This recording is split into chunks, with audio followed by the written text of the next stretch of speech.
విచిత్రమైనదో అంతే లెవెల్లో పనికిరాంది కూడా. ఒక్కసారి వీడియో చూడండి.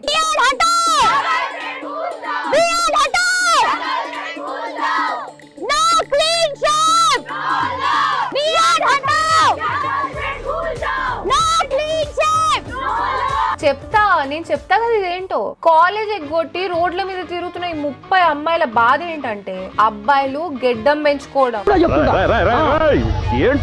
అవును, మీరందరు విన్నది రైటే. అబ్బాయిలు గడ్డం పెంచుకోవడమే వీళ్ళ బాధ. గడ్డం పెంచుకున్న అబ్బాయిలందరూ క్లీన్ షేవ్ చేసుకుని తిరగాలని చెప్పేసి వీళ్ళందరూ ప్రొటెస్ట్ స్టార్ట్ చేసినారు. బాయ్ ఫ్రెండ్ అంటే క్లీన్ షేవ్ తోటే ఉండాలని చెప్పేసి రూల్స్ పెడుతున్నారు.